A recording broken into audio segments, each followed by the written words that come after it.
Hello and welcome to the Quality Metric Highlight Series. I am your host, Bill Chima, and I'm the SIP Quality Medical Director. This slide deck will focus on the optimal diabetes care quality metrics. Let's go ahead and get started. So what are we trying to accomplish? Number one, to obtain a hemoglobin A1C of less than 8 for all of your diabetic patients. Number two, have all of your diabetic patients obtain a blood pressure goal less than 140/90. Number three, yearly ophthalmologic exams or in-office retinal camera examinations. Number four, obtain a urine microalbumin to creatinine ratio on all diabetic patients, at least yearly. And lastly, have all eligible diabetic patients on a prescription statin.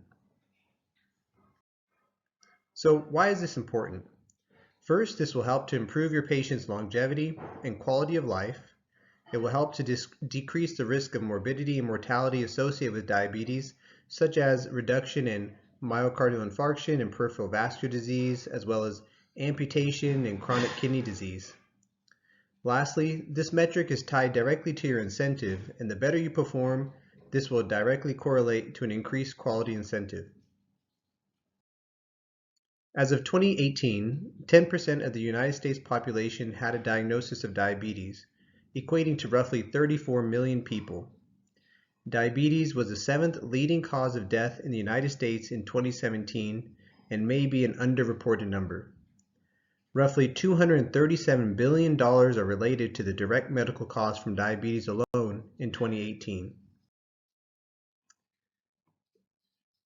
Per ADA guidelines, an A1C of less than 7 helps to reduce the rate of microvascular injury by up to 76%.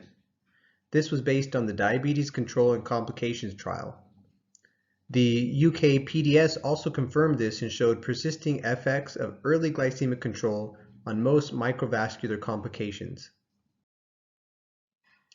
According to the ADA, their microvascular complication recommendations include an annual urinary albumin or spot albumin to creatinine ratio and GFR analysis for CKD assessment, use of an ACE or ARB to reduce albuminuria and improve renal and cardiovascular outcomes, and if no evidence of retinopathy and well-controlled blood sugars, then diabetic retinopathy screening performed every 1 to 2 years.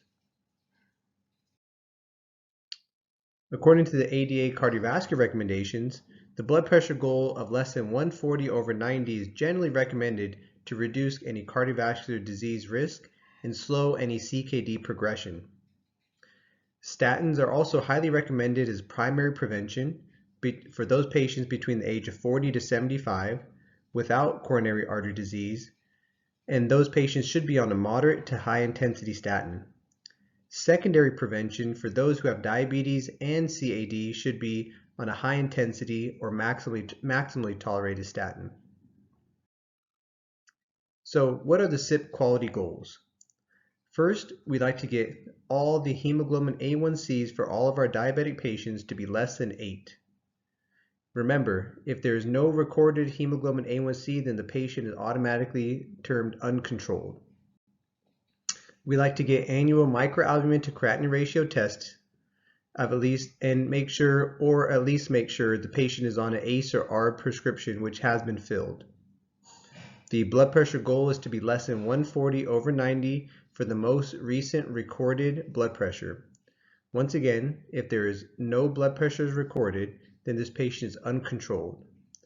Also, if a patient has a blood pressure taken elsewhere and it is uncontrolled, greater than 140/90, then this patient will also be termed uncontrolled, even if their blood pressure was controlled in the office earlier in the incentive or measurement period. So remember, the most recent blood pressure is what is recorded and will allow this patient to be either at goal or not.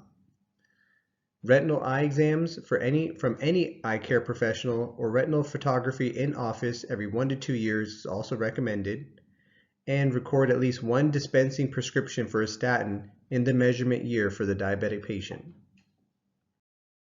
So what can you do to help improve your scores on this metric?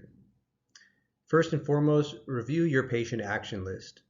If you're not receiving the patient action list, please contact your practice support representative or reach out to the SIP quality team. See who is deficient and reach out to those patients and try to be as proactive as you can. Make sure you try to review your patient's diabetic status when possible at every visit, and bring in those patients who are not at goal back to the office or do a telemedicine follow-up visit until they achieve control. Encourage your staff to help reach out to those patients who are deficient on the patient action list so that you can achieve all proper outcomes, including the A1C, microalbumin to creatinine ratio, diabetic eye exams, and statin prescription fulfillment. Thank you for listening to this presentation. Please feel free to contact Dr. Revlo, Adam Chandler, or myself at the below phone numbers if you have any further questions. Thank you and have a great day.